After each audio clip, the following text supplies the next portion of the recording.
Hello friends, মাই veg ফুডে আপনাদের সবাইকে স্বাগত। আজকের আমার রেসিপি চাপড় ভুর্জি। আজকের রেসিপি সম্পূর্ণ ইউনিক আর সম্পূর্ণ নিরামিষ। আশা করি আজকের রেসিপি আপনাদের ভালো লাগবে। ভালো লাগলে আমার চ্যানেলটি সাবস্ক্রাইব করে পাশের বেল আইকনটি প্রেস করে অল নোটিফিকেশন অন করে রাখবেন এইরকম নিরামিষ রান্নার আপডেট পেতে। খুব সহজেই তৈরি আজকের রেসিপি। তাহলে দেখা যাক আমি কিভাবে তৈরি করছি। এখানে নিয়েছি 50 গ্রাম মটর ডাল, 1 থেকে 2 ঘন্টার মতো জলে ভেজানো আছে। মটর ডাল পেস্ট করে নিয়েছি সামান্য জল দিয়ে। এই পেস্টের মধ্যেই দিয়ে দিচ্ছি আদা কাঁচা লঙ্কা বাটা 1 বড় চামচ, হাফ চামচ লবণ, হাফ চামচ চিনি। এবার খুব ভালো করে ডাল বাটা মিক্স করে নিতে হবে। ডাল বাটার সময় খুব সামান্য জল আমি ব্যবহার করেছি। খুব ভালো করে ফেটিয়ে নেওয়ার পরে এবার একটা কড়াইয়ের মধ্যে নিয়ে নিচ্ছি বেশ কিছুটা পরিমাণে সর্ষের তেল। এই রেসিপি সর্ষের তেলেই ভালো লাগবে। এবার সর্ষের তেলের মধ্যে অল্প করে ডাল বাটা নিয়ে বড়ার আকারে এর মধ্যে ভেজে তুলে রাখতে হবে। কিন্তু এটা কিন্তু পুরোপুরি বড়া নয়, এগুলো চাপড় বলে। বড়ার মতো করে একটু ফ্ল্যাট করে দিতে হবে।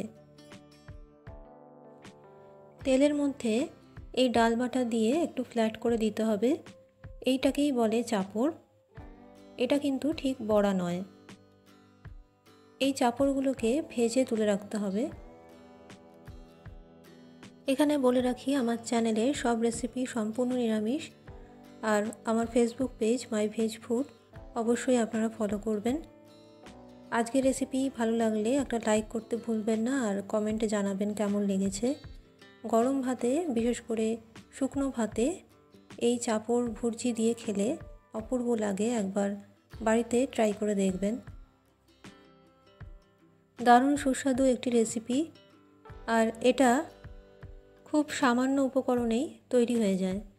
দেখুন চাপড়গুলো আমার তৈরি হয়ে গেছে আর ভালো করে ভাজা হয়ে গেছে। এবার একটা অন্য পাত্রে তুলে রাখবো।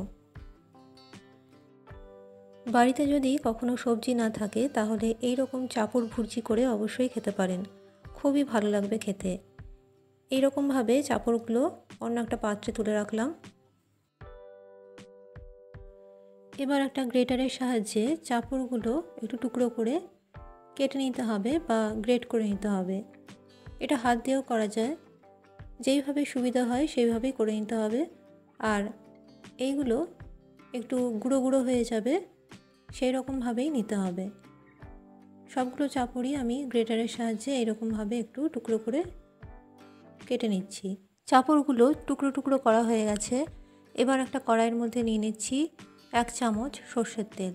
সর্ষের তেল গরম হলে এর মধ্যে দিয়ে দেব টুকরো করে রাখা চাপড়। একটু নেড়ে চেড়ে এর মধ্যে দিয়ে দিচ্ছি হাফ চামচ লবণ। খুবই সামান্য পরিমাণে লবণ দিয়েছি এখানে।